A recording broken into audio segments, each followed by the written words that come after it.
We had previously seen the encounter between the Rangers and Alpha One, which was on another planet along with an Omegazord. Specifically, 5 days before this happened, the Omega Rangers were on the ship called the Wraith No. 2. After several stories, the Omega Rangers have changed and now their members are different. Jason is no longer an Omega Ranger, and that is why Trini is the new Red Omega Ranger. To replace Trini as the Yellow Omega Ranger is now Kever, but Zack and Yale stayed the same.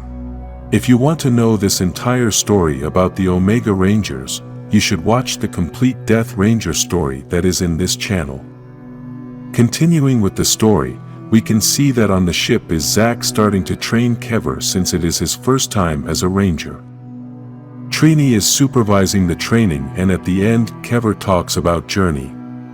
She was an alien that Trini and Zack had found, but she had the problem that her growth was accelerated, and her life was very short-lived. They both start talking about her and try to console each other as they miss her a lot, and a very awkward moment arises. Trini tells Zack that he was an excellent father, then he tells her that she shouldn't have turned him down when he asked her out at school. Even though he said this in a sarcastic way, still, they both felt uncomfortable, and then Trini confesses to him that she had gone out with Jason, and they had kissed. This came as a shock to Zack, but Yale, Kever and Eleven interrupt them.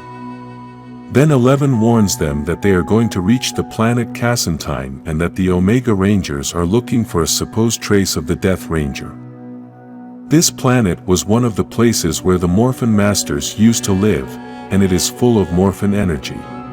After 5 days, in the present, we can see the exact moment when the Mighty Morphin encountered Alpha One.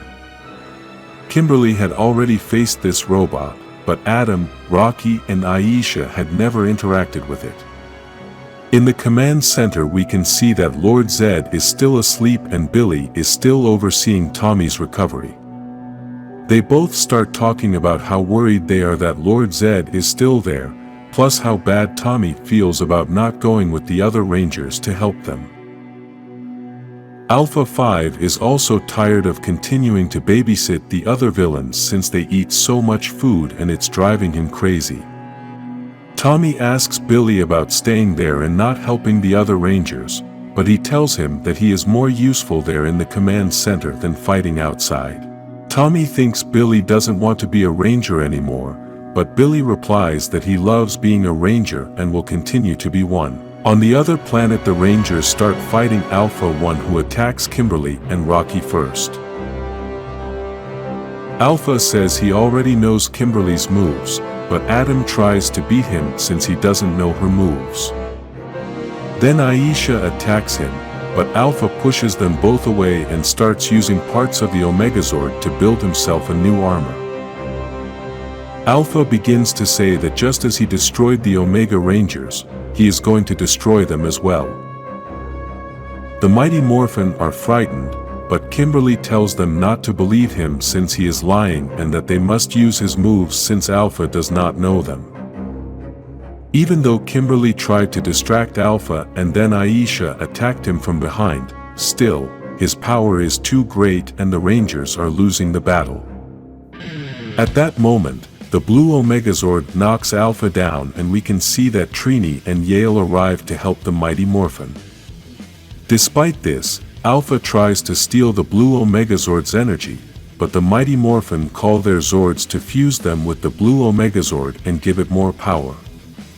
This combination forms a very powerful Megazord in order to defeat Alpha One.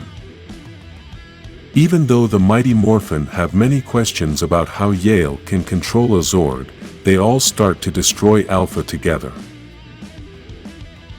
After they destroy all of his armor, Trini proceeds to cut off his head, but tells the Rangers that they must leave before he recharges. The other Rangers don't understand how this could be possible, but Trini tells them that Alpha is a robot enhanced with dark magic and he took Kever and Zack to send them to Mistress Vile. The alert about the Death Ranger's presence on that planet was a trap by Alpha to trap the Omega Rangers. At the command center, Lord Zed wakes up, quickly gets up, breaks his bonds and starts walking through the dark corridors of the place. He finally reaches Zordon and Alpha 5, who are very concerned about the situation. Lord Zed tells them that they can be calm since he does not represent a threat to the state of health in which he is, and, besides, he is not going to run away from his destiny. On the other planet, Alpha One's head is rebooting as Trini and Kimberly have a conversation. Trini starts to say that Alpha got there and trapped Kevin and Zack for a witch named Mistress Vile. Kimberly tells her that it's Rita and she also has Matt. Trini says that Rita is not on that planet, but the others are there for some reason and they are going to force Alpha One to tell them. Elsewhere on that same planet, near the ruins of a master forge, are the new putty patrollers which have Zack and Kevin tied up. These putty patrollers are searching for lost objects near that place and are putting them all together near the Rangers' morpher.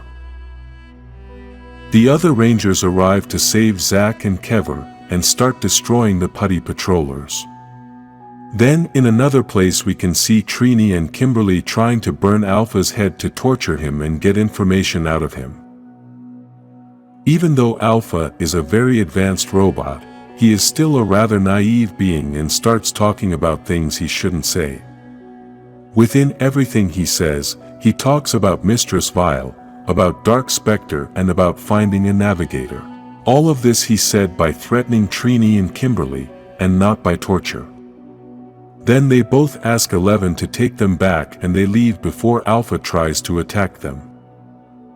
Back on the ship, the Omega Rangers get back together and they all hug as one big team. Then the Rangers start talking about the things the putty patrollers were looking for in that place and Zack presents them with something he found next to his morpher. As we see images of Alpha One recovering and sending a message to Mistress Vile about his recent failure, 11 begins to explain the significance of the object Zack found. The object is a navigator to tune the master forges to specific coordinates within the Morphin grid. Basically, it is similar to a GPS and helps to define the path.